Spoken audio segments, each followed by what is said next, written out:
ओम नमो भगवते वासुदेवाय।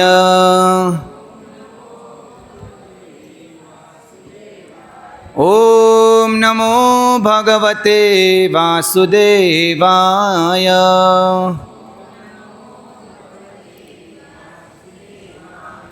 नारायणं नमस्कृत्यं नरं चैव नरोत्तमं देवीं सरस्वतीं व्यासं ततो जयामुदीरये। नष्टप्रायेषु अभद्रेषु नित्यं भागवत सेवया भगवते उत्तम श्लोके भक्तिर्भवति नैष्टिकी। कृष्णाय वासुदेवाय देवकी नंदनाय च नंदगोपकुमाराय गोविंदाय नमो नमः। रामाय रामभद्राय रामचंद्राय वेदसे रघुनाथाय नाथाय सीताय पतये नमः। ओम अज्ञानतिमिरान्धस्य ज्ञानाञ्जनशलाकया चक्षुरुन्मीलितं येन तस्मै श्रीगुरुवे नमः। श्रीचैतन्यमनोभीष्टं स्थापितं येन भूतले स्वयं रूपकदा मह्यं ददाति सुपकदान्तिकं। वन्देऽहं श्रीगुरो श्रीयुत्पदकमलं श्रीगुरून् वैष्णवांश्च श्रीरूपं साग्रजातं सहगण रघुनाथान्वितं तं सजीवं साद्वैतं सावधूतं परिजनसहितं श्रीकृष्णचैतन्यदेवं श्रीराधाकृष्णपादान् सहगण ललिता श्रीविशाखान्वितं च। हे कृष्ण करुणा सिंधु दीनबंधो जगतपते गोपेश गोपिकाकांत राधाकांत नमस्तुते। तृप्त कांचन गौरांगी श्री राधे वृंदावनेश्वरी वृषभानुसुते देवी प्रणमामि हरिप्रिये। वाञ्छा कल्पतरुभ्यश्च कृपा सिन्धुभ्येव च पतितानां पावनेभ्यो वैष्णवेभ्यो नमो नमः। जय श्री कृष्ण चैतन्य प्रभु नित्यानंद श्री अद्वैत गदाधर श्रीवासादि गौर भक्तवृंद। हरे कृष्ण कृष्ण कृष्ण हरे हरे, हरे राम राम राम हरे हरे। हरे कृष्ण। इस्कॉन नवसारी की ओर से रविवार के सत्र में आप सभी भक्तों का हार्दिक स्वागत है। आज हम चर्चा करेंगे श्री वाल्मीकि कृत रामायण पे, जो भगवान राम का चरित्र है, भगवान राम की कथा है, जो रोचक है और भक्ति में आगे बढ़ने के लिए सर्वोच्च उदाहरण है, भक्तों के लिए एक प्रेरणा है। रामायण की जो गाथा है वो वाल्मीकि ऋषि ने 7 भागों में अर्थात 7 कांड है रामायण में। तो अलग अलग भगवान की जो प्रागट्य लीला से लेकर साकेत गमन तक की जो लीलाएं हैं भगवान की और भगवान के भक्तों की, जो वाल्मीकि कृत रामायण में वर्णन है। भगवान राम का चरित्र ऐसा है जो कोई भी नास्तिक व्यक्ति को भी आकर्षित करता है। लोग भगवान कृष्ण के चरित्र पे लांछन लगाते हैं समाज में, लेकिन भगवान राम का जो चरित्र है वो लोग आदर्श मानते हैं। ज़्यादातर सब लोग नहीं, लेकिन समाज में लोग मानते हैं, भगवान राम के प्रति लोगों की श्रद्धा है मानव समाज में। जब हालांकि वो शुद्ध स्तर पर नहीं थी, लेकिन एक दशके में जो रामायण सीरियल आई थी, तो जब शाम को जो रामायण सीरियल शुरू होती थी तो ऐसा लगता था सिटी में कर्फ्यू लग गया है, सब लोग देखने के लिए एकत्र हो जाते थे। सबको मालूम था ये परंपरा चली आ रही है सालों से, भगवान राम प्रकट हुए, उनके साथ उनके जो पार्षद थे, उनका जो उनका जो विस्तार हैं भगवान राम का, वो भरत, लक्ष्मण, शत्रुघ्न के रूप में उनके साथ आए। तो उन्होंने क्या क्या लीलाएं की, वो लोग परंपरा से परिवार में और समाज में सुनते आए, फिर भी वही कथा बार बार सुनने को रोचक लगती है। और उसमें बताया क्या गया है, शुरू से लेके अंत तक दुखों का ही वर्णन किया गया है। क्या किया गया है? दुखों का ही वर्णन किया। भगवान राम जो राजा बनने वाले थे, तो दूसरे दिन उनको वनवास हो गया निष्कारण, उनका कोई दोस्त नहीं था, बराबर ना। जो माता सीता थी, 18 साल की आयु में भगवान राम के साथ वन में पतिव्रता का धर्म निभाने के लिए भगवान राम के साथ चली जाती है, और उनके वीर में पूरे अयोध्यावासी दुखी होते हैं। तो अयोध्या वासियों का जो दुख है वो बताया गया है। भगवान राम के वीरे में दशरथ महाराज कैसे देह त्यागते हैं वो बताया गया है, और भगवान राम के वीरों में भरत जी की क्या वेदना होती है, उनका भगवान राम के प्रति क्या समर्पण है। तो एक एक चरित्र जो हम रामायण में देखते हैं, तो वो भौतिक दृष्टि से कोई देखेगा तो कितना दुख है रामायण में, कितना कष्ट है। जो लक्ष्मण की जो पत्नी है, क्या नाम है, उर्मिला, वो कई सालों तक लक्ष्मण के साथ नहीं रह पाई, तो उनके भी विरह का दुख है। तो सामान्य दृष्टि से देखेंगे तो रामायण में बहुत कष्ट बताए गए हैं, फिर भी लोग बारंबार सुनने को, देखने को और सुनने को लालायित होते हैं। क्यों? क्योंकि वो दिव्य धरातल पर हैं। वो क्या है? दिव्य धरातल पर हैं। और भगवान कहते हैं अजोपि सन अव्ययात्मा भूतानाम ईश्वरोपि सन प्रकृति स्वाम अभीष्टाय स्वंभवामी आत्ममाया जन्म कर्म च मे दिव्यम योवम योवेति तत्वतः त्यक्त्वा देहम पुनर्जन्म नेति मामेति सो अर्जुन। भगवान की जो लीलाएं होती है वो दिव्य धरातल पर होती है, वो किसी कर्म फल के अधीन नहीं होती। तो हर कोई अवतार भगवान इस पृथ्वी पे लेते हैं, इस ब्रह्मांड में, तो उसमें भगवान का कोई विशेष ऐश्वर्य प्रदान करते हैं, अथवा कोई भगवान विशेष लीला स्थापित करते हैं मानव समाज को सिखाने के लिए। तो भगवान राम आए तो मर्यादा धर्म की स्थापना करने के लिए आए, एक सामान्य मनुष्य की तरह लीला करने के लिए आए। जो रावण ने ब्रह्मा जी के पास वर मांगा था, अमरता का वरदान मांगा था। क्या मांगा था? अमरता का। तो ब्रह्मा जी बोले मैं भी अमर नहीं हूँ। तो रावण ने ये मांगा कि मैं देवताओं के द्वारा नहीं मरूं, पशु पक्षियों के द्वारा भी, वो भी उनके द्वारा भी पराजित नहीं हूँ।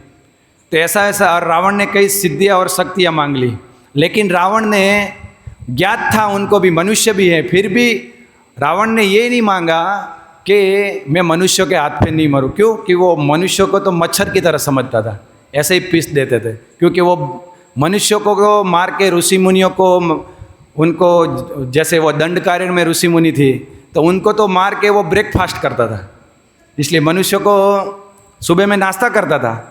तो मनुष्य तो वो मच्छर जैसा समझता था कि मनुष्य मेरा कुछ नहीं बिगाड़ सकते। तो भगवान ने वो ही बात को रख के भगवान सामान्य एक मनुष्य के रूप में आए और रावण का घमंड को चूर चूर किया। तो भगवान राम की जो लीला है वो अमृत के समान है।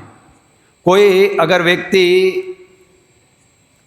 ऐसी दावानल अग्नि में फंस गया है और उसको चारों तरफ से कोई निकलने का कोई सहारा नहीं दिखता है और अचानक ऐसा कोई मार्ग मिल जाए और तुरंत जाके उसको समुद्र में या कोई तालाब में आश्रय मिल जाए तो वो कैसा अनुभव करेगा। इसी तरह हालांकि रामायण में, पूरी रामायण में दुखों का वर्णन है। सीता माता का जो रावण के द्वारा अपहरण होता है, फिर भगवान राम उनके लिए रावण की लंका पे चढ़ाई करते हैं और सीता माता को मुक्त करवाते हैं। तो फिर उन्हीं प्रजा के द्वारा भगवान राम पे लांछन लगता है और फिर सीता माता को वन में रहना पड़ता है। तो वो सीता माता का और भगवान राम का जो विरह है वो बताया गया है। तो वो बार बार सुनते हैं तो हमारे हृदय को आकर्षित करता है और वही आकर्षित इतना करता है कि भगवान राम के प्रति हमारा आकर्षण और बढ़ जाता है। क्या बढ़ जाता है? समर्पण बढ़ता है, भक्ति बढ़ती है। तो इसका मतलब ये है कि ये कोई साधारण व्यक्ति के दुख जैसा वर्णन नहीं है रामायण में। अगर हम किसी व्यक्ति के मृत्यु की बात करते हैं, किसी व्यक्ति के दुखों का वर्णन करते हैं, तो लोग कहते हैं कि नहीं नहीं ऐसी बातें मत करो, ये अशुभ है। क्या है? अशुभ है। लेकिन ये वाल्मीकि ऋषि ने जो भगवान राम की जो लीला है बताई है वो परम शुभ है और परम स्तर पर बताई गई। तो उनमें से हम आज जो रामायण में 7 कांड है, कितने हैं? 7 कांड है। कौन से हैं 7 कांड? किसको मालूम है 7 कांड कौन से? हाथ ऊपर उठाइए, बताइए। ध्रुव, जोर से बताइए। बालकांड, अयोध्याकांड, अरण्यकांड, किष्किंधाकांड, सुंदरकांड, युद्धकांड, उत्तरकांड। तो ये 7 कांड रामायण में हैं। और 7 कांड में जो पहला है बालकांड, तो बालकांड में भगवान की प्रागट्य की लीला और भूमिका बताई गई है और कैसे भगवान दशरथ महाराज कैसे राज्य करते हैं, भगवान का कैसे आविर्भाव होता है, फिर भगवान राम कैसे वो उनकी जो राज्य बनने की भूमिका तैयार होती है और भगवान राम का जो सीता माता के साथ विवाह है उनके बारे में बताए। उसके बाद आता है अयोध्याकांड। अयोध्याकांड में क्या वर्णन है? भगवान राम का राज्याभिषेक होता है, फिर होने वाला होता है, उसका वर्णन है। उसके बाद भगवान राम का वनवास होता है और वनवास के बाद क्या होता है? भगवान राम और भरत का मिलन के बारे में बताया गया है। क्या बताया गया है? भगवान राम और भरत जी का मिलन। उसके बाद आता है अरण्यकांड। अरण्यकांड में क्या बताया गया है?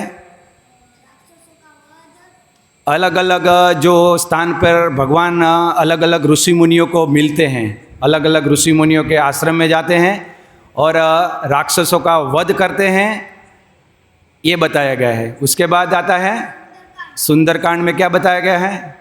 सीता माता का हरण और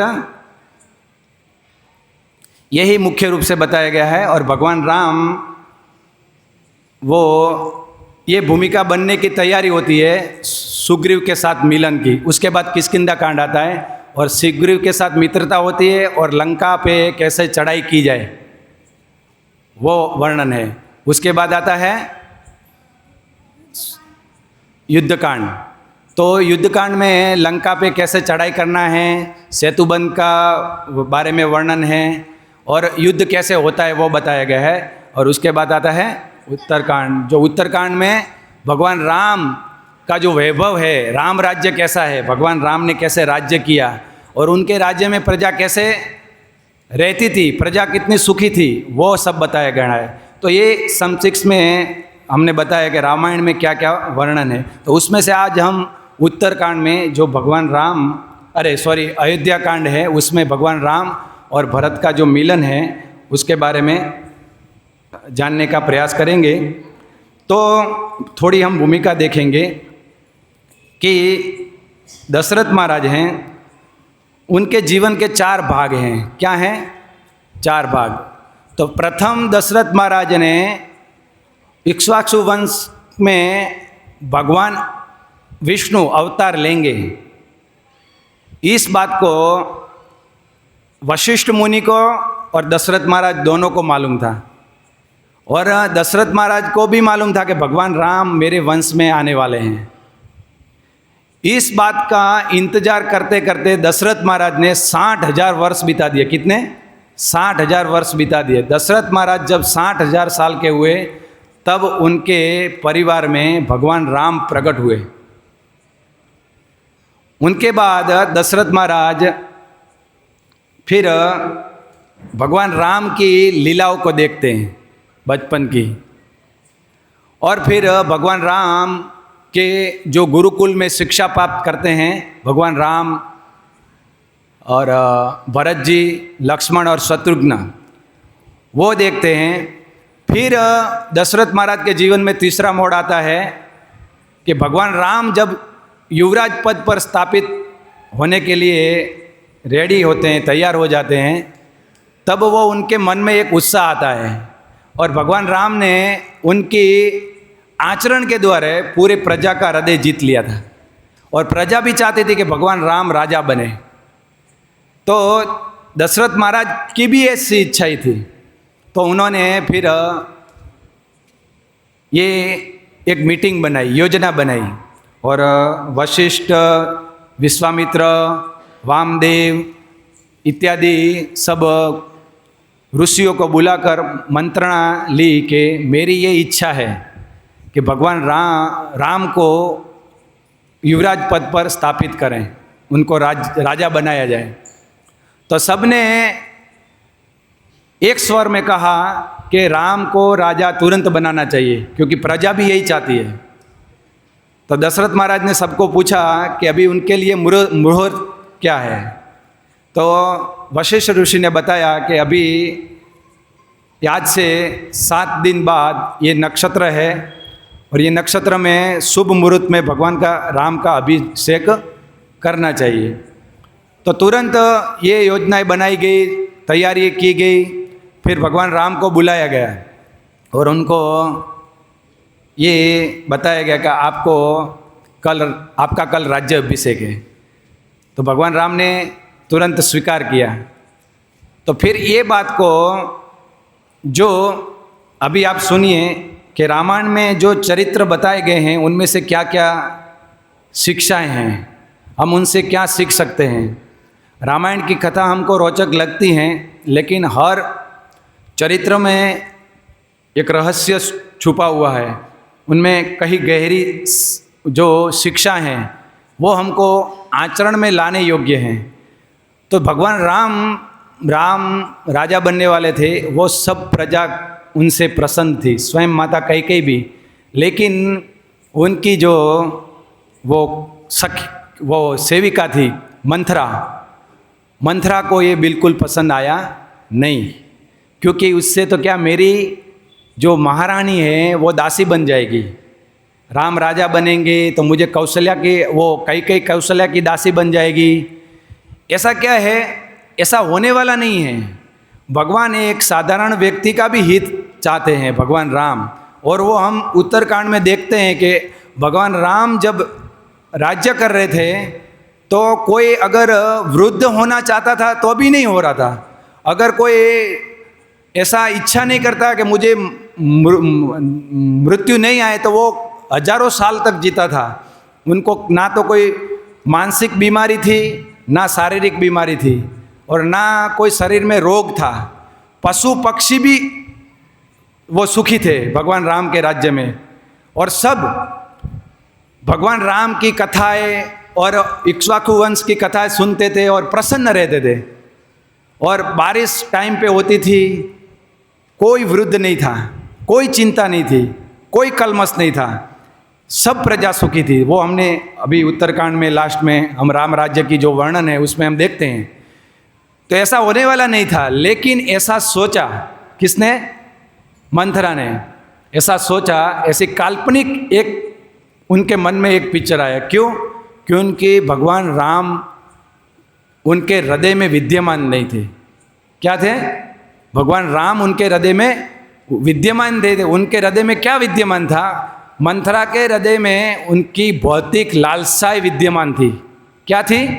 भौतिक लालसाएं विद्यमान थी। इसलिए वो भौतिक लालसाओं ने मंथरा के मन को पूरा जकड़ लिया, और पूरा जकड़ लिया तो ऐसी जो भौतिक इच्छाओं ने मंथरा के हृदय को दूषित कर दिया, और भगवान राम के लिए जो हृदय में स्थान था वो निकाल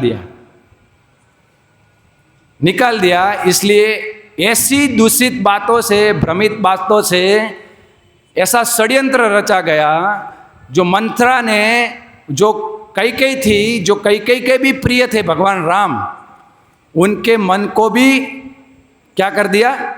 दूषित कर दिया। क्या कर दिया? दूषित कर दिया। और कैकेयी के हृदय में भगवान राम के लिए स्थान था। क्या था? भगवान राम के लिए स्थान था। वो भगवान राम को प्रेम करती थी, लेकिन उन्होंने किसकी बातें मानी? जिसके हृदय में भगवान राम के लिए कोई जगह नहीं थी, उन मंथरा की बात मानी। किसने? कैकेयी ने। और रातों रात उनका मन बिगड़ गया, और उनके मन में जो भगवान राम के लिए स्थान था वो पूरा मन दूषित हो गया। क्या हो गया? मंथरा का भी मन दूषित हो गया, और मंथरा की बात कैकेयी ने मानी तो कैकेयी का भी मन पूरा दूषित हो गया, और कैकेयी के मन में भगवान राम के लिए कोई स्थान नहीं रहा। और उन्होंने ये सोचा कि मेरा पुत्र को राज्य मिलना चाहिए, तो मैं भी महारानी बनूंगी।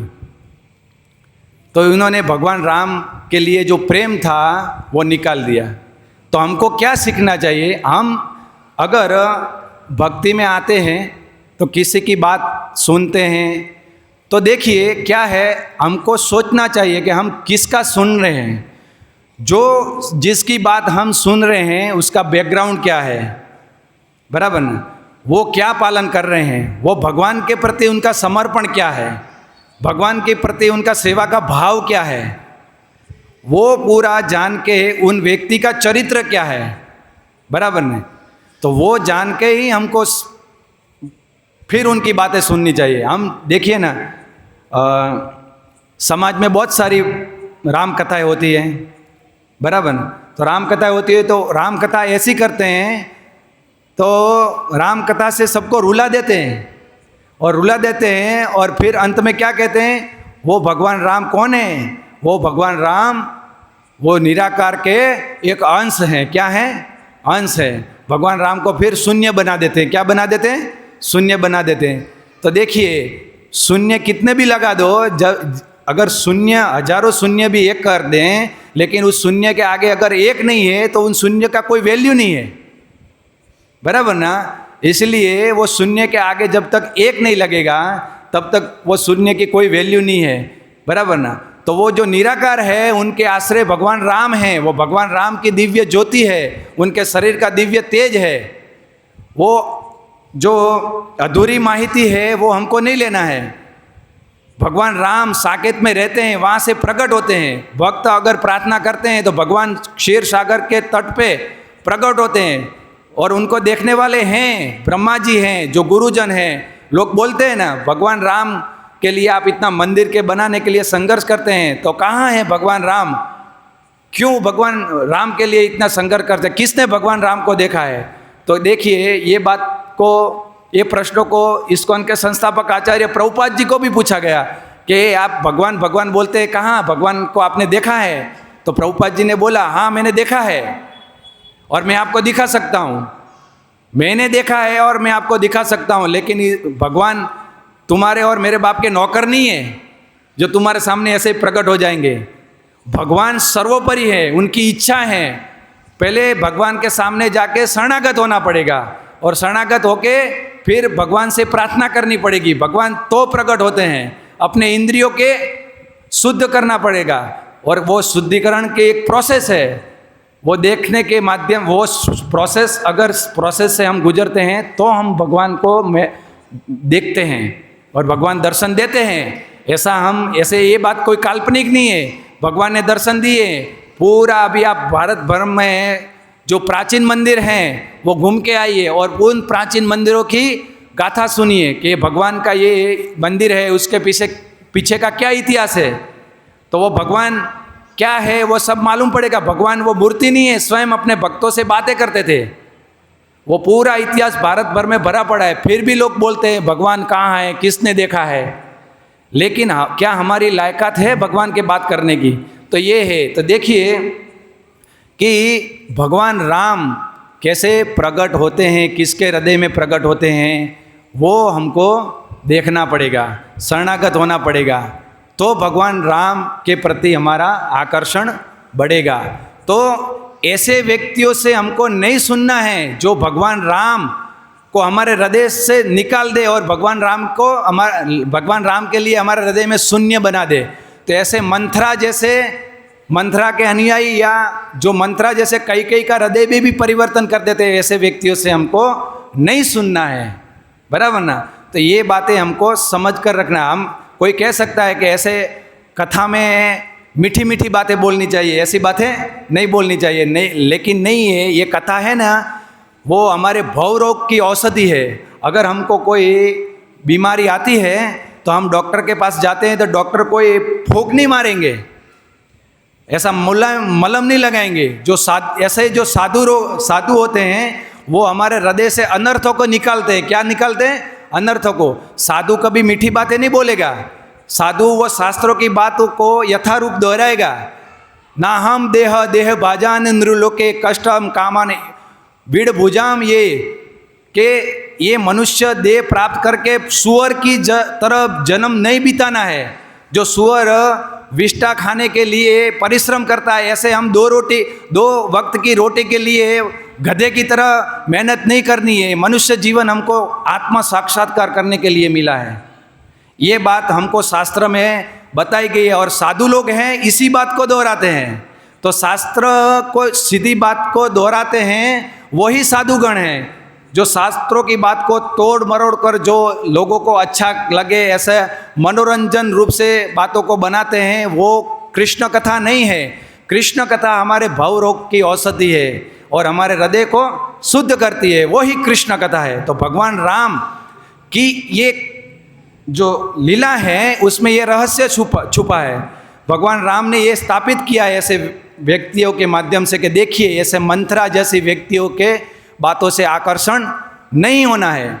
जो शुद्ध हैं, जो वाल्मीकि जैसे ऋषिगण हैं, जो भरत जैसे चरित्रवान हैं, वो हमारे जीवन के आदर्श होने चाहिए। जो लक्ष्मण जैसे हैं, जो भगवान राम के प्रति अपने सुखों का भी त्याग कर देते हैं, भरत जैसे हैं जो अपने जीवन का भी पूरा बलिदान दे देते हैं, वो हमारे लिए आदर्श हैं। वो भगवान राम के लिए उन्होंने क्या किया, उनकी शिक्षा हमारे लिए आदर्श है। और हमारे लिए कौन आदर्श नहीं है वो भी भगवान राम ने बताया कई के जीवन से, मंथरा के जीवन से।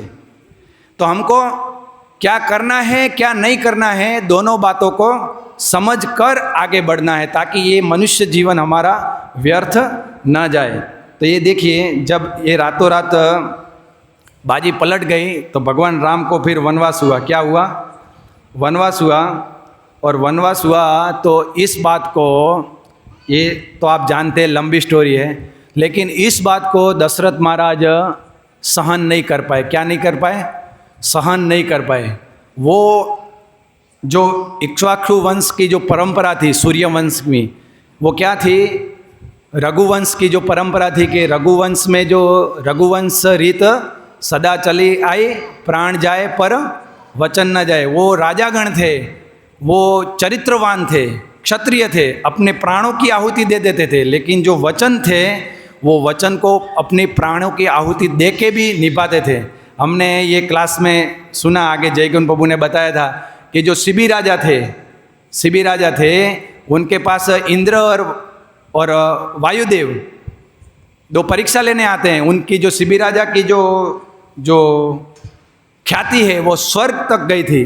तो स्वर्ग तक ख्याति गई थी तो नारद मुनि ने कहा कि आप एक शिबी राजा की परीक्षा लीजिए।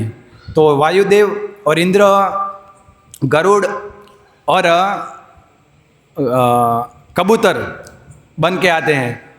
तो वो शिबी राजा के पास कबूतर आके आश्रय लेता है कि राजा मुझे आश्रय दीजिए, मेरी रक्षा कीजिए, क्योंकि एक जो पक्षी है गरुड़ वो मुझे भक्षण कर लेगा, मेरे को खा जाएगा, और मुझे जीवन दान दीजिए।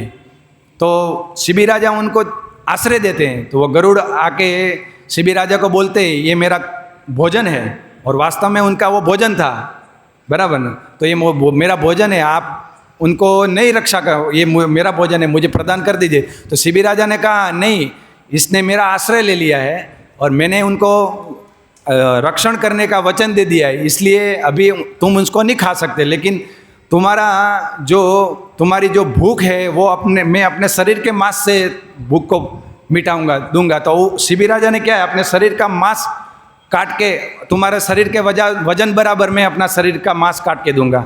तो वो शिबी राजा ने किया, फिर वो जो पल्ला है वो ऊपर ही नहीं आ रहा था। तो फिर शिबी राजा खुद अंदर बैठ के मेरे को ही खा लो। तो वो फिर गरुड़ और वायुदेव जो कबूतर थे वो पक्षी के रूप में थे, फिर वो अपने निजी स्वरूप में आए इंद्र और वायु के रूप में, और फिर उनको आशीर्वाद दिया कि जो आपकी स्वर्ग तक ख्याति है ये सूर्यवंश में वो सही है, क्योंकि आपने जो वचन देते हैं वो पूर्ण रूप से निभाते। तो ये परंपरा थी, ये क्या थी, परंपरा थी, और इसको निभाते चले आए थे। इसलिए दशरथ महाराज इस बात से बंधे हुए थे। लोग बोलते हैं ना कि दशरथ महाराज वो कई के प्रेम के वशीभूत होकर उन्होंने भगवान राम को वनवास दिया। नहीं, ऐसा नहीं था भगवान राम के लिए, लेकिन अगर ऐसा होता तो वो भगवान राम के वीरे में इतना दुखी नहीं होते। और भगवान राम को फिर उन्होंने बोला भी, ये तो मेरे वचन है, लेकिन तुम स्वयं क्षत्रिय हो, मुझसे ये राज्य स्वयं जीत कर युद्ध करके ले सकते हो, दशरथ महाराज ने स्वयं बोला। लेकिन भगवान राम ने ये नहीं किया। भगवान राम ने वो मर्यादा धर्म की स्थापना किया और अपने पिता का वचन पालन करने के लिए क्या किए, वन में गए। तो दशरथ महाराज जो भगवान राम के वीरे में कितना दुखी थे, वो दशरथ महाराज के जीवन का चौथा भाग था। क्या था, चौथा, और वो महत्वपूर्ण भाग था कि कैसे भक्ति में एक भक्त होता है, वो अपने जीवन को, ये भौतिक शरीर है, वो कैसे भगवान राम के विरह में दशरथ महाराज ने शरीर छोड़ा। ऐसे दशरथ महाराज ने सिखाया कि हम भगवान के भक्ति में कैसे शरीर छोड़ते हैं, भगवान राम के विरह में भगवान का स्मरण करते करते। तो दशरथ महाराज ने ये भगवान राम के जो विरह में शरीर छोड़ा, और सामने क्या बताया, कैकेयी और मंथरा का दुष्चरित्र, और इधर भगवान राम और दशरथ महाराज का जो वास्तविक प्रेम था वो बताया गया है। तो दोनों चीज़ों को देखिए, उसमें कितना अंतर है। जो प्रेम में वशीभूत होकर भगवान राम के विरह में दशरथ महाराज ने प्राण त्याग दिए। दशरथ महाराज को भगवान राम बोल के गए थे कि आप चिंता मत कीजिए, 14 साल के बाद मैं स्वयं आऊँगा और फिर आप मुझे, आपका मैं दर्शन करूँगा और फिर हम साथ में रहेंगे, और फिर मैं आपकी आज्ञा का पालन करूँगा, ये राज्य संभालूंगा। तो ये भगवान राम ने आश्वासन दिया था, लेकिन वो वीर दशरथ महाराज सहन नहीं कर पाए। तो फिर भगवान राम चले जाते हैं। तो भगवान राम को प्रजा कितना प्रेम करती है, ये देखिए। भगवान राम को प्रजा ये इतना प्रेम करती है कि वो प्रजा ही घोषणा कर देती है कि जो अयोध्या में सुख है वो सुख को अभी हम नहीं स्वीकारेंगे। जहाँ भगवान राम है वही अयोध्या है। अगर भगवान राम अयोध्या में नहीं है तो हम भी भगवान राम के साथ अयोध्या जाएंगे, और अयोध्या को जंगल बना देंगे और जंगल को अयोध्या बना देंगे। जहाँ भगवान राम है वही अयोध्या है। यही सब प्रजावासियों ने निश्चय किया, और भगवान राम के साथ सब पूरा अयोध्यावासी चल पड़े। वो फिर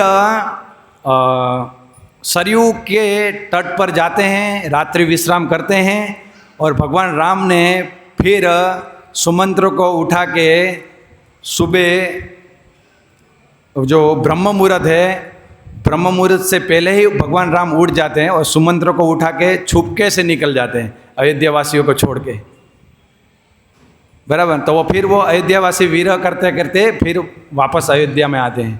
तो इस बात को अयोध्या वासी भी सहन नहीं कर पाए।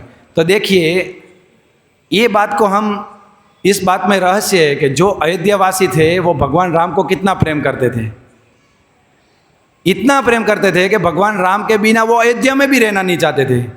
और हम, ये समाज की हालत देखिए, लोग बोलते हैं कि हमको राम राज्य चाहिए, राम राज्य चाहिए, लेकिन कैसा चाहिए? राम राज्य राम के बिना चाहिए। भगवान राम के लिए हृदय में कोई जगह नहीं है और राम राज्य चाहिए। तो ऐसे कोई राम राज्य नहीं। राम के लिए, राम राज्य बनाने के लिए पहले भगवान राम के लिए हृदय में जगह बनानी पड़ेगी और भगवान राम के लिए प्रेम होगा तो फिर वो भगवान राम की जो ये शिक्षा है वो हम पालन करेंगे। लेकिन आज हम देखते हैं कि कौन भगवान राम की शिक्षाओं को पालन करने का प्रयास करता है? कौन? ये जो धर्म के जो 4 स्तर हैं, जो 4 पिलर हैं, सत्य, तप, दया और पवित्रता, उनको पालन करने के लिए 4 पापों को नहीं करता है। सब ये 4 पापों में रचे पड़े हैं। जो जय श्री राम बोलते हैं वही पिस्टल फूंकते हैं, गुटखा खाते हैं, टीवी देखते हैं, सिनेमा देखते हैं, चाय पीते हैं, और कई लोग ऐसे भी हैं तो उससे भी ऊपर हैं, मांस भी खाते हैं और गर्व से कहो हम हिंदू हैं। तो ऐसे राम राज्य स्थापित नहीं होगा। राम राज्य तभी स्थापित होगा जब हमारा पहले हृदय परिवर्तन होगा। हृदय परिवर्तन होगा तो भगवान राम हृदय में आएंगे तो सब जो शिक्षा हैं वो हमारे जीवन में आएंगी तो पूरा समाज राम राज्य बन जाएगा। तो इसलिए हमको ये शिक्षाओं का पहले पालन करना है तो राम राज्य होगा। तो अयोध्या वासी हैं वो भगवान राम के बिना नहीं रह सकते थे, लेकिन हम भगवान राम के बिना रहने के लिए तैयार है। हमको गाड़ी चाहिए, बंगला चाहिए। भगवान के पास मंदिर में लोग आते हैं लेकिन मांगते क्या है? भगवान आप नहीं चाहिए, भगवान हमको गाड़ी दीजिए, बंगला दीजिए, जमीन दीजिए, पैसा दीजिए, अच्छा समाज में मेरी प्रतिष्ठा बन जाए, मैं समाज सेवक बनूं लेकिन मेरी प्रतिष्ठा बढ़नी चाहिए, ऐसा भगवान से मांगते। लेकिन भगवान आप नहीं चाहिए। तो ऐसे भगवान वो दे तो देंगे लेकिन भगवान अपने को नहीं देंगे, अब भगवान हमारे हृदय में नहीं आएंगे। तो इसलिए हमको क्या चाहिए? अगर हम लक्ष्मी के पीछे भागते हैं तो वो लक्ष्मीपति को बुलाइए हृदय में। क्या बुलाइए? लक्ष्मीपति को, राम को बुलाइए तो लक्ष्मी स्वयं आएंगी। अगर बिना राम के आप लक्ष्मी को पकड़ने जाएंगे तो बिना राम के लक्ष्मी को कौन पकड़ने गया था? कौन पकड़ने गया था? रावण पकड़ने गया था। कौन पकड़ने गया था? रावण। तो वो हमारी श्रेणी रावण में आएगी। तो हमको रावण की श्रेणी में नहीं जाना है, हमको किसकी श्रेणी में जाना है? किसकी? अयोध्या वासियों की श्रेणी में जाना है। किसकी श्रेणी में जाना है? अयोध्या वासियों के जैसा बनना है कि जहाँ भगवान राम हैं वही हम रहेंगे, बराबर ना? तो भगवान राम को रखने के लिए ये शिक्षाओं को पालन करना चाहिए। रोज रामायण को पढ़िए। परम पूज्य भक्ति विकास महाराज ने सरल रूप से, बहुत मनोहरम रूप से लीलाओं का वर्णन किया है। ये इतने मनोरम शब्द हैं कि आप पढ़ने जाएंगे तो आपको रखने के लिए, नीचे रखने के लिए इच्छा नहीं होगी, इतने मनोरम है। शुद्ध भक्तों के द्वारा भगवान राम की लीलाएं लिखी गई हैं। और उन्होंने फिर हमें आदेश भी दिया था सैलम मंदिर में कि रामनवमी आए उससे पहले 1 महीने पहले से ये रामायण का अध्ययन, राम कथा का चर्चा शुरू कर देनी चाहिए। क्यों? क्योंकि जब रामनवमी आती है उससे पहले हम भगवान राम के लिए अपने हृदय में जगह बना पाए। क्या बना पाए? जगह बना पाए, अनर्थों को निकाल पाए। तो ये फिर ऐसे अयोध्यावासी भगवान राम के विरह में जीते थे। फिर क्या हुआ? इस बात को दशरथ महाराज सहन नहीं कर पाए और उन्होंने शरीर छोड़ दिया भगवान राम के विरह में। और शरीर छोड़ दिया तो फिर सब चिंतित हो गए। फिर क्या होता है? संक्षिप्त में हम कहते हैं, क्योंकि अभी वो भूमिका ही चल रही है, कि वशिष्ठ ऋषि दूत को भेजते हैं, क्योंकि भगवान राम तो आएंगे नहीं और पिता का अंतिम संस्कार करने के लिए पुत्र चाहिए। और भरत और शत्रुघ्न कहाँ थे? मामा के घर पे थे, अपने जो कैकेयी के पिता थे उनके घर पे थे। तो तुरंत दूत को भेजा और दूत को वशिष्ठ ऋषि ने ये बताया कि आप भरत को ये उपदेश दीजिए कि तुरंत आपको अयोध्या में शीघ्रातिशीघ्र बुलाया गया है, और अगर पूछे भरत कि इसका कारण क्या है तो आप बताइए कि वो आपको वशिष्ठ ऋषि ही बताएंगे, लेकिन आपकी शीघ्र ही शीघ्र आवश्यकता है, इस बात को आप भरत को बताइए और तुरंत लेके आइए। तो वो शीघ्र ही वो दूत जाते हैं। तो वो दूत जाते हैं, उससे पहले क्या होता है कि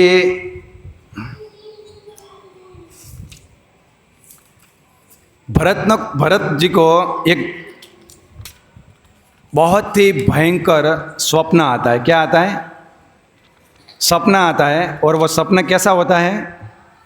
वो भरत जी सपने से जब जागते हैं तो शत्रुघ्न को बताते हैं। वो जो दूत आता है उससे पहले सपना आता है। सपने से जागते हैं तो बताते हैं कि भरत जी वर्णन करते हैं कि अकस्मात दृश्य परिवर्तित हो गया और मैंने देखा कि सागर सूख गया है और चंद्रमा पृथ्वी पर गिर गया है। चारों ओर अंधेरा होने के कारण राक्षस पृथ्वी पर विचरण करने लगे और अग्नि तथा लावा सहित ज्वालामुखी फटने लगे। उसके पश्चात यह दृश्य लुप्त हो गया और फिर मैंने सपने में अपने पिता के हाथी के दांत टूटे हुए देखे। काली युवतियाँ राजा को सताने लगी। राजा ने काले वस्त्र पहने हुए थे, उन्होंने लाल चंदन की लकड़ी का लेप लगा रखा था। लाल पुष्पों की माला पहने हुए वो लोहे के सिंहासन पर बैठे थे। अंत में मैंने गधों द्वारा खींचे जाने वाले एक रथ को देखा जो मेरे पिता को दक्षिण की ओर ले जा रहा था। इस प्रकार के दुस्वप्न को देखने से मैंने यही निष्कर्ष निकाला कि मेरे पिता, मेरा कोई भाई अथवा मेरा स्वयं अवश्य ही मृत्यु प्राप्त होने वाले हैं। अब भी अकारण ही निरंतर मेरे हृदय में भय व्याप्त है। मेरा स्वर रुक्ष हो गया है और रंग फीका पड़ गया है। मैं मानसिक संतुलन का अनुभव कर रहा हूँ तथा मुझे लज्जा एवं घृणा का अनुभव हो रहा है, किंतु इन सभी प्रतिक्रियाओं का कोई स्पष्ट कारण मुझे अभी दिखाई नहीं देता है। ये भरत वर्णन करते हैं और तुरंत इस बात का वर्णन करते थे। तुरंत उनके पास वो दूत आता है और दूत आके भरत जी को बताते हैं कि आपको वशिष्ठ ऋषि ने शीघ्रातिशीघ्र आपको अयोध्या बुलाया है। तो भरत जी और चिंतित हो गए कि कहीं ये मेरे स्वप्न की पुष्टि तो नहीं है, और पूछने लगे कि क्या अयोध्या में सब सकुशल है। तो दूत ने बोला कि सब सकुशल है, लेकिन आपको समय नहीं गंवाना चाहिए, शीघ्रातिशीघ्र अयोध्या के लिए प्रस्थान करना चाहिए, ऐसा वशिष्ठ ऋषि का आदेश है। तो भरत तुरंत निकल जाते हैं शत्रुघ्न के साथ, और जब अयोध्या में आके देखते हैं तो पूरा वातावरण पूरा चेंज देखते हैं। भरत क्या देखते हैं कि भरत जी जब अयोध्या में देखते हैं तो अयोध्या की स्थिति कैसी है कि रोज़ जो घर में लोग दीपक जलाते थे, अयोध्या में अयोध्या को सजाते थे, वो किसी ने घर में दीपक नहीं जलाए थे। और फिर क्या था, जो गाय थी वो अपने बछड़ों को दूध नहीं पिला रही थी, और गाय जो घास है वो अपने मुंह में खा रही थी, तो वो मुंह में खा के ही फिर छोड़ देती थी, और आंखों से अश्रु बहा रही थी गाय भी, और अपने बछड़ों को भी दूध नहीं पिला रही थी। और गाय ने खाना भी बंद कर दिया, और सबके घर उजड़ गए थे। वो कैसे उजड़ गए थे? बहुत दिनों से घर की कोई नहीं, किसी ने सफाई नहीं की थी, और किसी ने, स्त्री ने वो माथे में चंदन नहीं लगाया था। पुरुष हैं जो उनके वस्त्र थे सब ऐसे गंदे गंदे लग रहे थे, और सब उदास देख रहे थे। ऐसा जब भरत जी ने देखा तो वो चिंतित हो गए। चिंतित होकर वो तुरंत अपने पिता के कक्ष में जाते, तो वो पिता उनको दिखते नहीं हैं, तो वो वहाँ से तुरंत कैकेयी के कक्ष में जाते हैं और भरत को कैकेयी के कक्ष में जाके पूछते, तो पहले तो वो प्रणाम करते, तो कैकेयी भरत को देख के खुश हो जाती है और खुश हो जाती है कि देखिए जो अभी देखिए एक और शिक्षा है कि जो कैकेयी है वो भरत को देख के बहुत खुश हो जाती है और खुश होके फिर मन में ये कल्पना कर लेती है। क्या कर लेती है? कल्पना के अभी देखिए जो ये किया था, जो मेरे योजना बनाई थी, वो योजना अभी सफल होने वाली है। क्यों? क्योंकि अभी भरत आ गया है, मेरी आज्ञा के अनुसार वो राजगादी पे बैठ जाएगा। तो आके भरत पूछते हैं कि मेरे पिताजी कहाँ हैं और भगवान राम कहाँ हैं, लक्ष्मण कहाँ हैं और माता सीता कहाँ हैं। ऐसा जब भरत जी पूछते हैं तो कि कैकेयी बताती है कि क्या हुआ कि थोड़ा ये जैसे कैकेयी के लिए वो साधारण घटना थी। क्या थी? साधारण। इसलिए वो भरत को ऐसे बता रही थी जैसे कुछ हुआ ही नहीं है और इसको कुछ गंभीरता से कैकेयी ने लिया ही नहीं, क्योंकि वो उन्होंने किसकी बात मानी थी? मंथरा की। और मंथरा की बात मान के वो पूरा उनका जो हृदय था वो द्रविण हो गया और वो अपनी आसक्तियों को भर लिया और भरत को राज्य। तो उन्होंने बताया जैसे कुछ हुआ ही नहीं, कि कुछ नहीं, वो तेरे पिता से मैंने 2 वर मांगे थे, वो वर मांगने का समय आ गया। तो वो क्या थे? तेरे पिताजी थे, वो भगवान राम को तेरे बिना राजगादी पे बिठाने वाले थे, वो तेरे साथ अनर्थ होने वाला था। तो वो तो मैं थी जो तेरा हित सोचा। क्या था? वो तो मैं थी जो मैंने तेरा हित सोचा। तो मेरे को याद आया कि वो 2 वरदान थे, वो मैंने तेरे पिता से मांग लिए। तो वो मांग लिए, तो वो वचन पूरा करने के लिए वो राम तो अभी दंडकारण्य में ऐसा सोचा कि दंडकारण्य में कौन जाता है? दंडकारण्य में वो व्यक्ति जाता है जिसमें किसी ने ब्राह्मण की हत्या कर दी हो, जिसे किसी विवाहित स्त्री का अपमान कर दिया हो, या किसी गर्भवती स्त्री की हत्या कर दी हो, किसी गाय की हत्या कर दी हो। ऐसे कोई व्यक्ति की हत्या कर दी जाती है तो उसको सजा दी जाती है कि वो दंडकारण्य में जाके वो सजा को भोगे, क्योंकि वहाँ बहुत सारे राक्षस हैं, वहाँ कोई सुविधा नहीं है, वहाँ बहुत सारे कांटे हैं, कंकर हैं। ऐसे व्यक्ति को दंडकारण्य में भेजा जाता है। तो भगवान राम ने क्या कोई ब्राह्मण की हत्या कर दी है क्या? ऐसा भगवान राम के विषय में पूछा तो कि नहीं, राम ने तो ऐसा कुछ नहीं किया। राम ने कुछ नहीं किया, लेकिन तेरे पिता तेरे अन्याय करने के लिए, तेरे विषय में अन्याय करने के लिए बले हुए थे, इसलिए मैंने वो 2 वरदान क्या मांगे कि राम को 14 वर्ष का वनवास और तुमको राज्य, ये 2 वर मैंने मांग लिए। तो वो राम वन में चला गया दंडकारण्य में, तेरे लिए ये राज्य तैयार है। तो भरत जी और चिंतित हो गए। क्या हो गए? और चिंतित हो गए। और फिर उन्होंने ऐसा मूर्छित जैसी हालत हो गई। फिर उन्होंने पूछा कि मेरे पिताजी कहाँ हैं? तो वो बोले कि तेरे पिताजी भी वो राम के वीरे में राम राम करते करते उन्होंने शरीर छोड़ दिया। ऐसा जब सुना तो भरत जी तुरंत मूर्छित हो गए। और मूर्छित हो गए तो फिर कुछ क्षण बाद वो आते हैं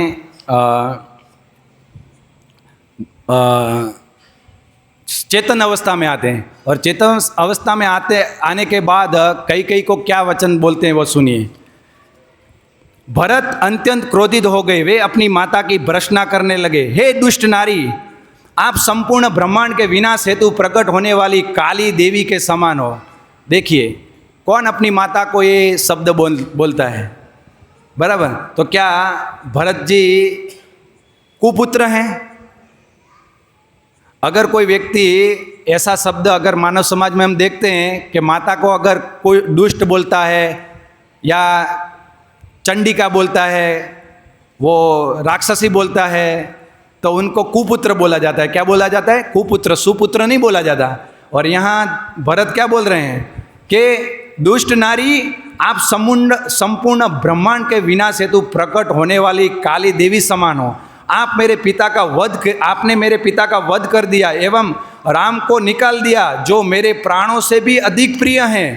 क्या आपकी बुद्धि इतनी विपरीत हो गई है कि आपको लगता है कि मैं वास्तव में आपसे जो मांगा गया, दशरथ महाराज से मांगा गया सिंहासन का स्वीकार कर लूँगा? विशेषकर इस समय आप मेरी माता नहीं है, आप मेरी कट्टर शत्रु है। मैं प्रार्थना करता हूँ कि आप ऐसे कृत्य के लिए नर्क में निवास करें। अपनी माता के लिए कौन ऐसा शब्द बोलता है? लेकिन देखिए, भगवान राम के लिए इतना प्रेम था भरत जी के लिए। क्या था? अगर कोई भगवान राम के लिए कोई बाधा बनता है, बराबर, तो वो चाहे माता पिता भी हो तो वो शत्रु हैं। क्या है? शत्रु है। भागवतम में भरत महाराज को ऋषभदेव भगवान बताते हैं कि जननी न सत्स्यात् पिता न सत्स्यात् गुरु न सत्स्यात्। वो माता, वो पिता, वो गुरु नहीं है, वो माता नहीं है, वो पिता नहीं है, जब तक वो अपने आश्रितों को भगवान के अधीन ना करे, भगवान की भक्ति ना सिखाए। तो हम कैसे माता पिता बनना चाहते हैं वो सोचिए। अपने जो आश्रित हैं उनको षंड और अमर की तरह बनाना चाहते हैं। जो प्रहलाद महाराज को भी, जो भगवान के महान भक्त थे, उनको असुर बनाते थे। और हिरण्यकशिपु जो ये शिक्षा देता था षंड अमर को कि उसको 1 नंबर का राक्षस बनाओ, जो मेरा जो उत्तराधिकारी बन सके, बराबर ना? तो हम सब अपने बच्चों को पढ़ाते हैं, शिक्षा देते हैं, लेकिन क्या हम बच्चों को शाम को बैठ के ये शिक्षा सिखाते हैं कि भगवान राम की क्या शिक्षा है, रामायण में क्या है, भगवत गीता में क्या है? हर माता पिता को अपने बच्चों को ये संस्कार देना चाहिए, वही रामायण की शिक्षा है।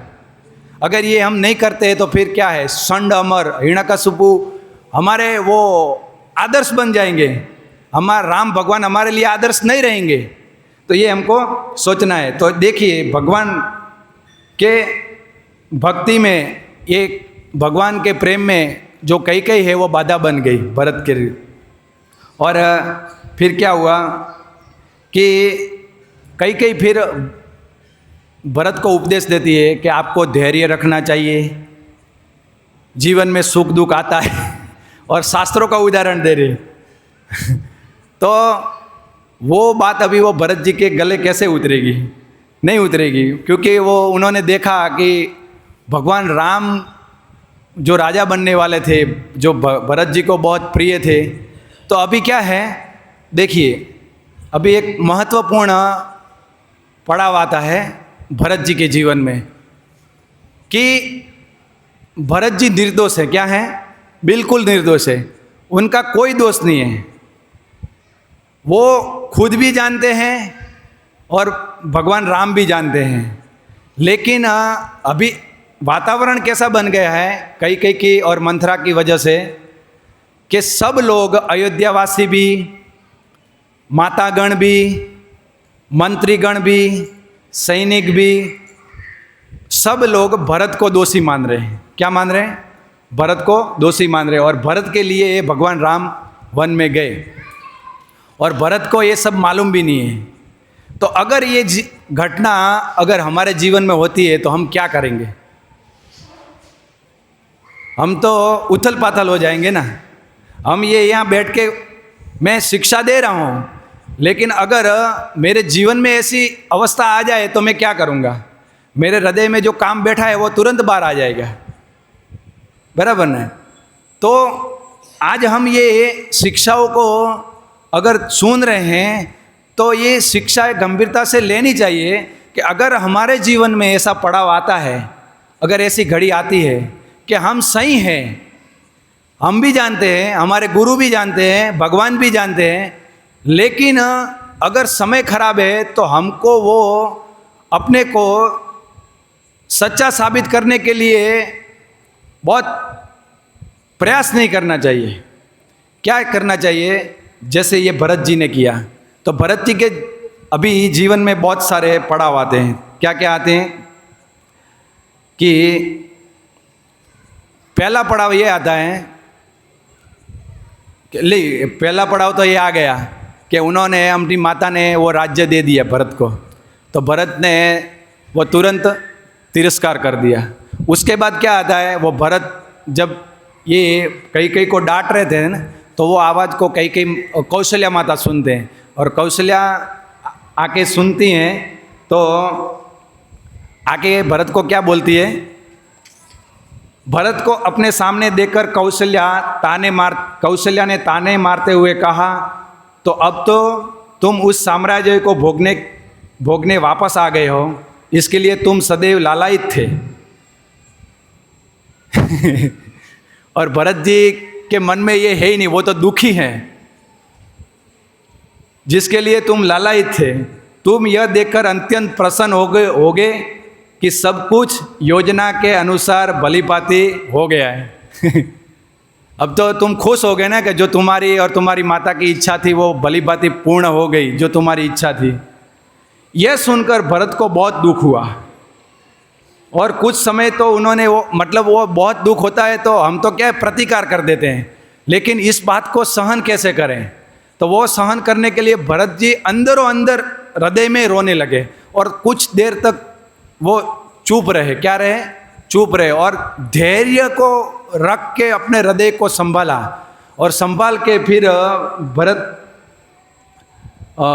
बोलते हैं कि जिसने भी भगवान राम को वन जाने की अधम योजना बनाने में सहायता की है, वह वही फल भोगे जो किसी को राजा, गाय, स्त्री, शिशु एवं किसी वृद्ध की हत्या किए जाने के कारण भोगना पड़ता है। उसे मंदिरापान, स्त्रियों की संगति, मांस भक्षण एवं जुआ खेलने की लत लग जाए, देवता समान मनुष्य उसे त्याग दे और वह संतानहीन रहे पूरा जीवन, उसे वही दंड मिले जो घर जलाने वाले को अपराध किए जाने पर जो दंड मिलता है, विश्वासघात करने वाले मित्र का विश्वासघात करने वाले तथा अन्यायपूर्ण मध्यस्थता करने वाले को जो मिलता है, गर्भ धारण करने हेतु आई पत्नी का त्याग करने से जो जिसको फल मिलता है वही फल मुझे मिले। हे माता, राम ही मेरे जीवन एवं अस्तित्व हैं, वही मेरी आत्मा है, और उनकी सेवा के प्रति समर्पण के अतिरिक्त मेरा कोई उद्देश्य नहीं है। भरत जी ये बोले तो कौशल्या के हृदय में करुणा उत्पन्न हो गई और दया उत्पन्न हो गई। तो भरत जी ने ये पड़ाव को पार कर लिया। क्या कर लिया? पार। लेकिन इतना करने से भरत जी निर्दोष साबित नहीं हुए। अभी और देखिए क्या है, कभी कभी हम एक या दो पड़ाव ऐसे आते हैं तो हम सहन कर लेते हैं। क्या कर लेते हैं? सहन कर लेते हैं। और कभी कभी क्या है, आचरण में ऐसा लाने के लिए हमारी भूल नहीं है, फिर भी सॉरी बोल देते हैं। ठीक है, मेरी भूल थी, तुम्हारी नहीं थी, सॉरी, बस। लेकिन सॉरी बोलते कैसे? वो भी क्रोध में। सॉरी भी हम बोलते थे, कैसे बोलते हैं? बस सॉरी बोल दिया ना, सॉरी, अब भूल जाओ ना, ऐसा सॉरी बोलते हैं। लेकिन भरत जी को देखिए, उनका अभी पड़ाव और आगे आएगा।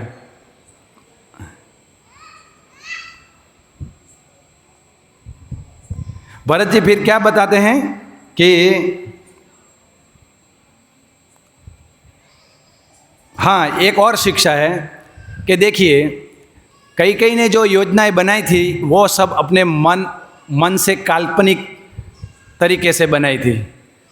काल्पनिक तरीके से बनाई थी, और वास्तविकता क्या हुई भरत जी के आने के बाद? ना तो उनको राम मिले, ना भरत का प्रेम मिला, ना अयोध्या का राज्य मिला, कुछ नहीं मिला। और उन्होंने ये परिणाम ये आया कि उन्होंने भगवान राम भी उनके जीवन से दूर चले गए और भरत भी उनके जीवन से दूर चले गए। इसलिए आचार्यगण बताते हैं कि जो ये मंथरा है वो एक प्रकार का संशय है, और कई का जो उदाहरण है वो हमारा मन है। इसलिए हमारे मन को मंथरा जैसी बातों को सुनने से दूर रखना चाहिए। अगर जैसे कई ने मंथरा की बातों को सुना और अपने हृदय से और जीवन से भरत और राम को दोनों से दूर कर दिया, अगर हम ऐसी बातों को सुनेंगे तो हमारे जीवन से भगवान राम, भगवान के भक्त, हमारे गुरुजन, भगवान के भक्तों का संग सब दूर चला जाएगा। हमको भगवान के भक्तों से ईर्ष्या हो जाएगी, वैष्णव अपराध हो जाएगा, और कभी भगवान के सामने खड़े रहने की इच्छा नहीं होगी, मन में वही फिर चंचलता चलती रहेगी। तो जो कई को क्या प्राप्त हुआ, वही रामायण से शिक्षा है, हमको वही अपनाना चाहिए। तो वशिष्ठ ऋषि फिर आते हैं और वशिष्ठ ऋषि बोलते हैं भरत को कि अभी तुम राज्य, पहले तो बोलते हैं कि अपने पिता का अंतिम संस्कार करो। तो भरत जी वो करते हैं, लेकिन बहुत रोते हैं पिताजी के वीर्य में, दशरथ महाराज के वीर्य में बहुत दोनों भाई रोते हैं। तो फिर गुरुजनों के कहने से वो अंतिम संस्कार करते हैं। फिर वशिष्ठ ऋषि उनको कहते हैं कि अभी आप राज्य का भार संभालिए। तो भरत जी बोलते हैं कि आप मेरी बात को समझने का प्रयास कीजिए कि मुझे इस बात में बिल्कुल रुचि नहीं है। मेरा हृदय तभी प्रसन्न होगा जब भगवान राम आगे आकर अयोध्या को स्वीकार करेंगे और राज्य करेंगे। तो ये उनका जीवन का दूसरा पड़ाव था। फिर आगे जाके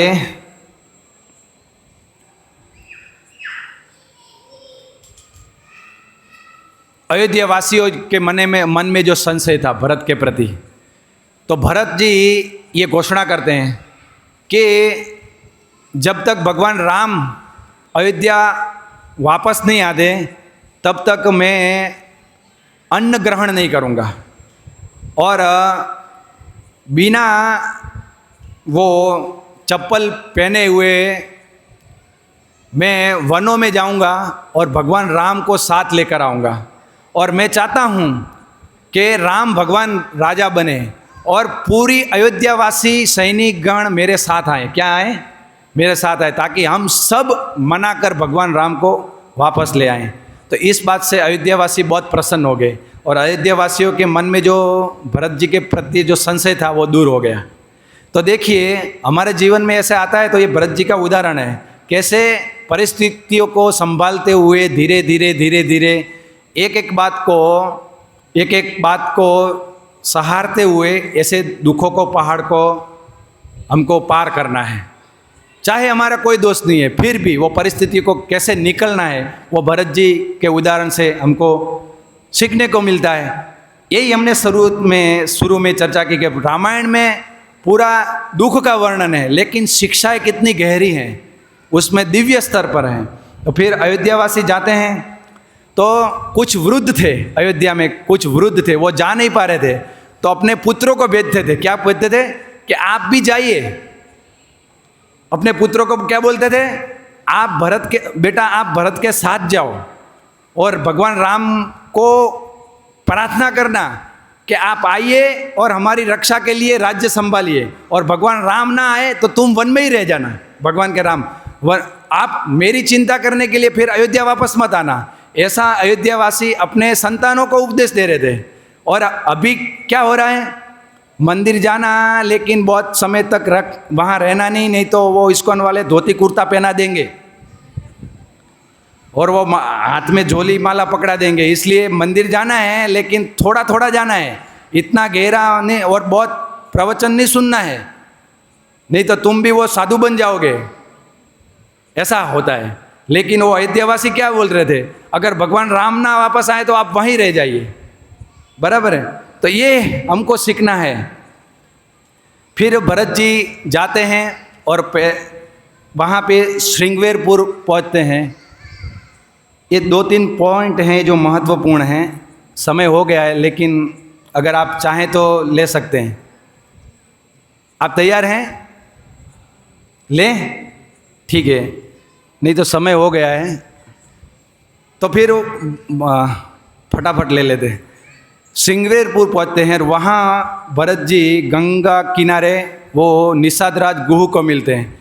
तो निषादराज गुह भगवान राम के मित्र थे।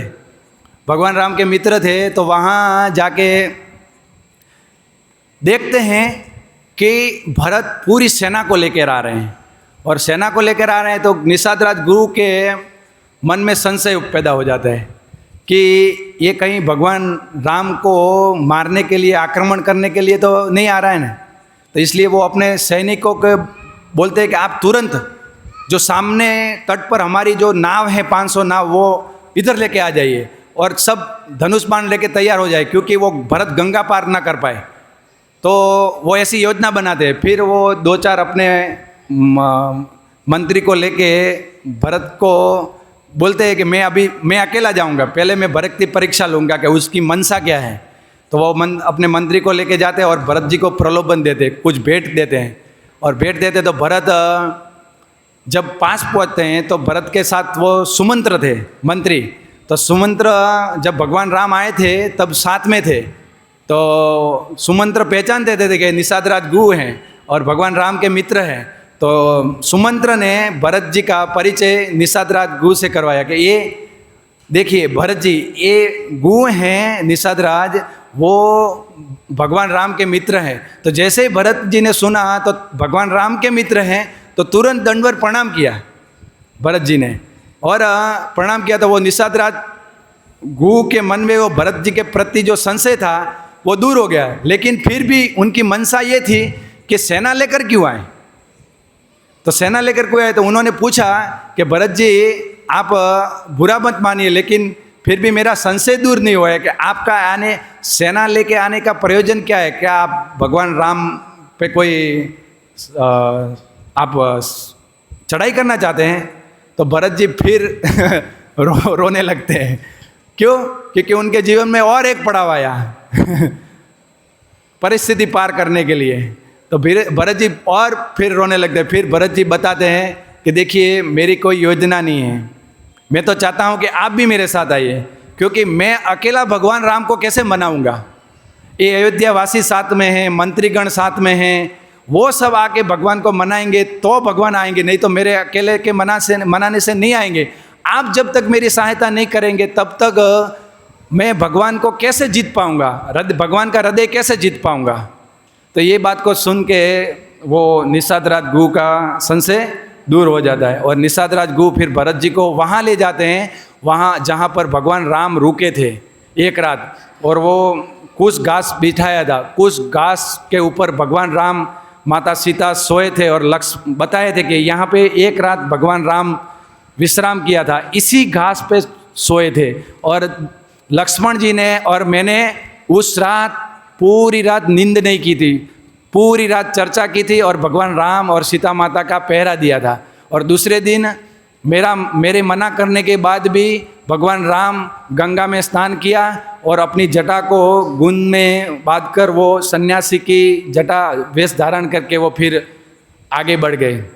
तो ये बात को सुनकर भरत जी और दुखी हुए कि देखिए ये सब भरत जी इनका कारण नहीं थे, फिर भी वो अपने आप को मान के देखिए इस सब भगवान राम का ये दुख का कारण मैं स्वयं हूँ। अगर मैं नहीं होता, ये कई नहीं होती, तो भगवान राम आज वन में ऐसे कुछ घास पर नहीं सोते। भगवान राम जो महलों का राजभवन का सुख भोग रहे थे, वो आज भगवान राम ये दुख। तो इस बात को सुन के पूरे अयोध्यावासी भी दुखी हुए। तो भरत जी के जीवन में ये और एक पड़ाव आया। देखिए फिर भरत जी आगे बढ़ते हैं और प्रयागराज पे आते हैं। प्रयागराज में भरद्वाज ऋषि का आश्रम होता है और भरद्वाज ऋषि के आश्रम में आते हैं तो भरद्वाज ऋषि उनका स्वागत करते हैं।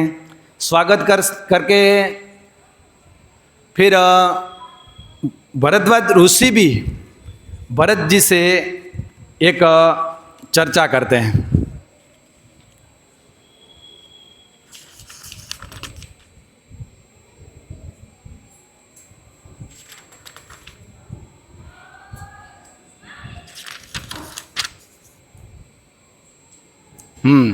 जब भरत महान ऋषि की कुटिया पर निकट पहुँचे तो सेना की प्रतीक्षा हेतु मील की दूरी छोड़कर वशिष्ठ शत्रुघ्न को साथ लेकर पैदल गए।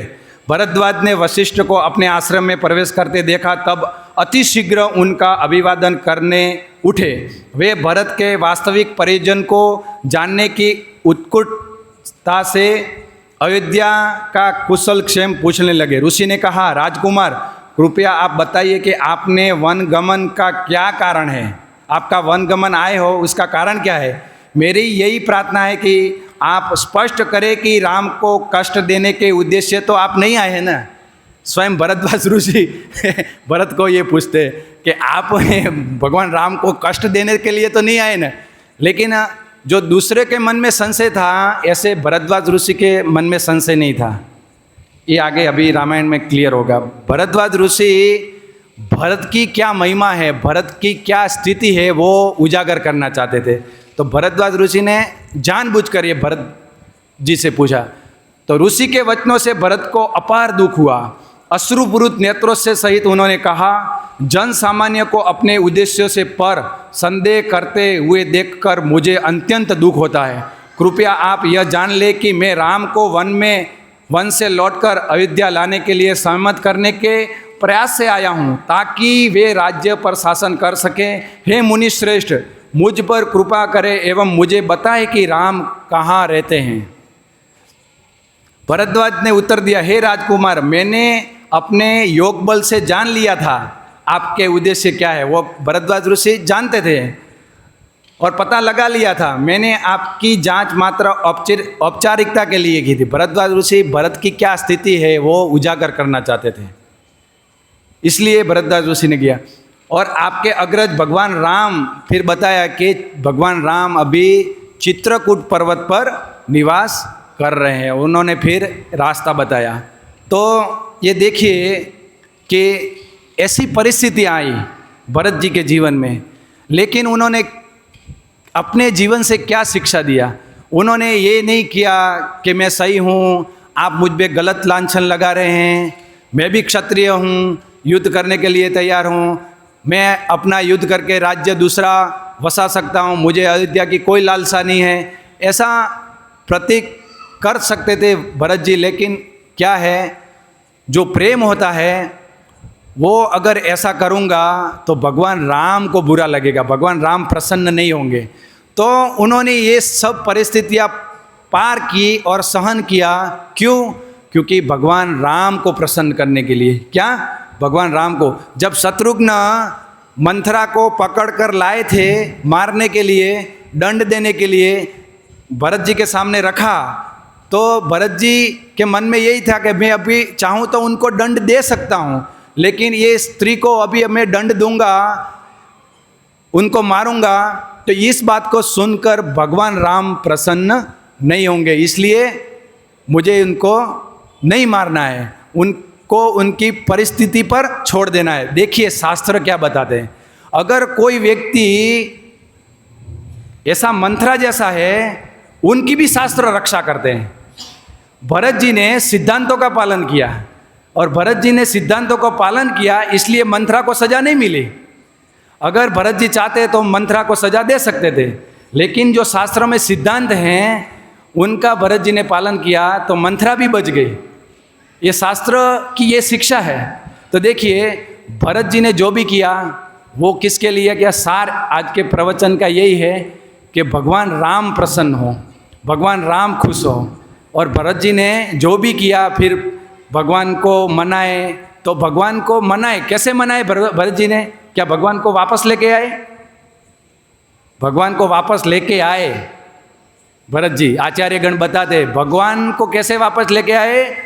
भरत जी भगवान की पादुका को लेके आए, और शास्त्र में बताया गया है कि भगवान और भगवान की पादुका में कोई अंतर नहीं है।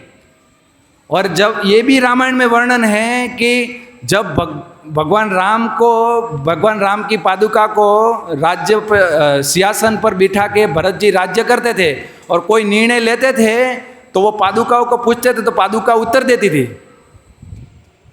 तो भगवान राम को लेके आए। कहाँ लेके आए? जैसे प्रभुपाद जी थे कि भगवान राम को पूरे विश्व में लेके गए। कहाँ लेके गए? पूरे विश्व में ले गए। प्रभुपाद जी ने, शिष्यों ने प्रभुपाद जी को क्या पूछा कि कई लोग भारत से आए भगवान की कथा सुनने के लिए, लेकिन यहाँ से सब पैसा कमा के गए, बराबर। भगवान और किसी ने तो बताया, साइंस में ये बताया गया, साइंस के माध्यम से, और किसी नास्तिकता के माध्यम से भगवान तो मर गए। तो प्रभुपाद जी को बताया कि आप भगवान को जिंदा करके लेके आए। भगवान तो ऑलरेडी जिंदा है, लेकिन वो भगवान का अवतार फिर से हुआ ये पाश्चात्य जगत में, प्रभुपाद जी लेके गए। देखिए भगवान का अवतरण फिर से हुआ, भगवान की कथा के माध्यम से, भगवान के नाम के माध्यम से। तो फिर भगवान को हमको हमारे जीवन में वापस लेके आना है, रामायण की कथा के माध्यम से और सेवा के माध्यम से। भगवान राम कैसे प्रसन्न हुए भरत जी के पर? भगवान राम की सेवा की, लक्ष्मण जी ने सेवा की, इसलिए हमको सेवा करके भगवान राम को प्रसन्न करना है, तभी हम साकेत जा पाएंगे और साकेत के लिए हमारे लिए विमान आएगा। और जैसे पूरी अयोध्या वासी भगवान राम के साथ साकेत में गए, कैसे क्यों गए? क्योंकि उन्होंने भगवान राम को ले जाने के लिए पूरे अयोध्या वासी गए और उन्होंने भरत के लिए रास्ता बनाया, जंगल में पूरा मार्ग बनाया, तो वो भगवान राम की सेवा की वो सब ने, इसलिए भगवान ने वो सेवा स्वीकार किया और पूरे जन समूह को, अयोध्या वासियों को, जो भी भगवान की राज्य में थे, उनको सब भगवान साकेत में लेके गए। तो ये रामायण की मनोहर लीला थी, जो कुछ अंश के रूप में मेरे साक्षात्कार के अनुसार बताने का प्रयास किया।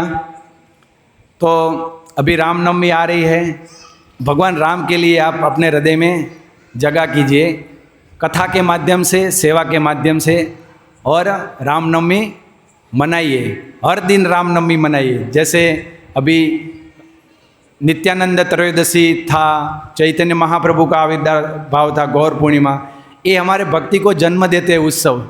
ये उत्सव में भाग लीजिए, सेवा कीजिए और भगवान राम से के लिए अपने हृदय में जगह बनाइए, और मंथरा और कई जैसे व्यक्तियों की बातों को अपने हृदय से दूर कीजिए। हरे कृष्ण कृष्ण कृष्ण हरे हरे, हरे राम राम राम हरे हरे।